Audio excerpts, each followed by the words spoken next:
Hi there, welcome on the journey to transform culture. I'm Steve, and I'll be your guide.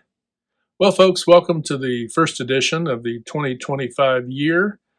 Want to welcome you in to all the newest folks, and of course, welcome back those who have watched the videos in the past. Today, we want to jump right in, and this will be a building is getting your team onto the fast track for 2025. One area that we want to talk a little bit about is kind of how we frame our language in our organizations. Now, when I'm bringing up organizations, obviously from past videos, understand I'm talking about your organizations, the culture at large, your communities, could be your family, could be your friend group. It doesn't matter. Anywhere where there's a group of a couple of you and more. But primarily, we're jumping into the organizational side of the house because it's the place where we most often congregate and we're trying to be the most productive. We rely on each other to be cooperative and so forth to get something done for our customers, right? But let's jump into a little bit about kind of how we frame our language. Oftentimes, as we jump into the layers of things, language has become so important in communication, right? And we do talk often on this channel about communication. But more specifically, let's talk a little bit about complaining. I know that it has come up in different facets where folks have asked me, or brought to my attention, about complaints, whether it be the broader team complaining, whether it be management and leadership complaining. Complaining is a kind of a slippery slope, right? The difficulty with complaining is it doesn't bring a productive approach to anything. Typically, complaining is kind of a throw your hands up. I don't have a solution. I'm looking at everything as a problem, right?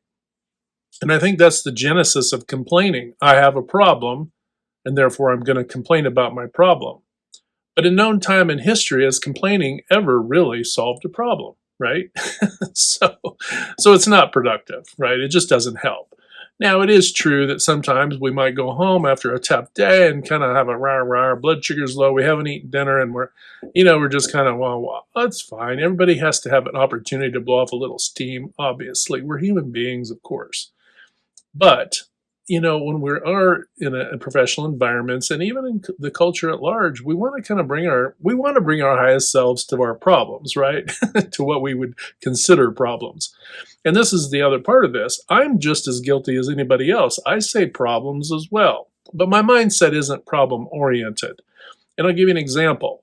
I think of things as, I use the term constraint. Some might think, well, that's kind of an aloof term. No, not really. You could say bottleneck, right? If your pipes back up, you've got a bottleneck, right? You got a plug in the pipes or that sort of thing, right? You have a constraint. The constraint's just a little bit more of a, I guess you say, a professional word, but you could have a bottleneck, right? It could be a constraint. It could be an issue. Maybe you have a supply issue. But when you frame it as a problem, if everything becomes a problem, then it becomes this unconquerable sort of thing. It becomes, well, this is a problem for me. And then it also can kind of fade into being an excuse for why other work doesn't get done and these sorts of things. But if you see it more as a constraint, a bottleneck, or an issue I'm trying to overcome or resolve, when you're approaching it in a more professional, in a kind of higher minded, higher energy, positive way, what happens is you frame it in such a way it becomes immediately conquerable. It becomes, oh, I'm working on that issue and I'm going to get that knocked out, because this is really kind of bothered me, right? And it could be a myriad of things. This could spill from product and service. This could spill into the interactions of your team members. This could spill into training efforts. It could be all over the map. Look at things as potentially an issue or a constraint or a challenge. Challenge is probably the most positive term you can use in your language. We got some challenges, right? Perfectly fair to say we have challenges. Somebody says we have challenges. I know exactly what that means. We have challenges. We have things that we're trying to overcome that we haven't figured out how to resolve or solve, right? And when you put it in those terms, it now becomes a challenge, like, right? A challenge literally challenges you to want to overcome it and to resolve it and to, go, okay, we overcome that challenge. Even some like races, races and different events that are either recreational or competitive, they're even tagged with the word challenge, right? Because it's a challenge, right? And we want, as human beings, we kind of rise up and we go for it when we feel like, hey, there's a challenge. Let's see if we can do that, right? Well, I have a challenge. Can you be 20% more productive? Reduce your waste by 10%, right? You could throw it, reduce your turnover by 20% or more, right? Be best in class by the end of 2025 or sooner, right? I can throw some challenges at you. I can challenge you like you've probably never been challenged before. I can make you feel the sting of not being best in class, and potentially for some, how many light years away from that you actually are. That's very sobering. But if I'm to come at you with, you've got problems, right? You're already knew you had challenges. Now I'm going to weight you down by foreboding terminology like problems. No, you have challenges. They're overcomable. It's perfectly possible to overcome and achieve great success. And that success may not be your end game. It may not be your 5-year, 10-year where you want to be. But I'll tell you what, if you want to be on a fast track for 2025 to overcome a whole lot of issues, challenges, right?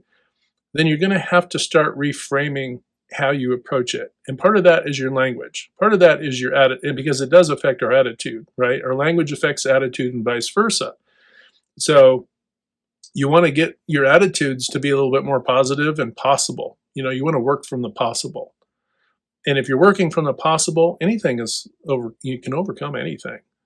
But if you're working from the aspect of problem, now all of a sudden, oh my gosh, it's almost inciting it's feigning victimhood, and you're not a victim. You're an organization, you're a group of people trying to achieve a goal, right? You're not victims. You have challenges. Our whole lives are nothing but fraught with challenges. That is life. That is almost probably the definition of life, right? Overcoming challenges. Taking your next breath is a challenge. Getting up every day, staying engaged and focused, taking care of people that you care about. Although you want to do it and you love them and care for them, it's a challenge. There's nothing short of challenge all around us. So it doesn't do us any good to frame things as problems, because then you feel there's this foreboding feeling that weights you down and prevents you from being successful. So to get on the fast track right out of the gate for this first episode, I just wanted to touch a little bit upon our language. Get away from complaining.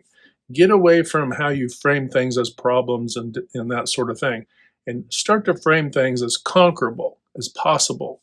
There are issues, there are challenges, there are constraints, there are things you're working on, right? And when you do this, I think what you'll find is your team starts to adopt that as well. If you're the leader, definitely do that. If you're team members, you're going to be way ahead of the curve in how you produce and how you work. If your language and your attitude follow that same kind of trajectory, that positive trajectory, and that's what you want. Because when you do that, that is hitting the good domino I talk about often 3 to 5 times a day. You're doing those good things to uplift, motivate, inspire, encourage, and just generally help folks out. And when you do that, that comes back to you as well. And that transforms culture in your organizations, in your own lives, and the culture at large. And if we do that in concert together, all of us, doesn't matter if you're, how big your team size is. It could be your family, it could be your friends, it could be your community. It doesn't matter how big the group is and what group we're talking about. When you do that, anything is possible, and you'll start to see some really great things happen in your life. And I want you to thrive in 2025, right? So just wanted to touch base a little bit today, folks, on getting on the fast track for 2025, framing our language in a more, positive and possible way, so that you can get the best out of, not only your team, but yourself, and enjoy your life. All right, folks, hit like, share, and subscribe. Look forward to talking to you next time. And until then, we'll see you later.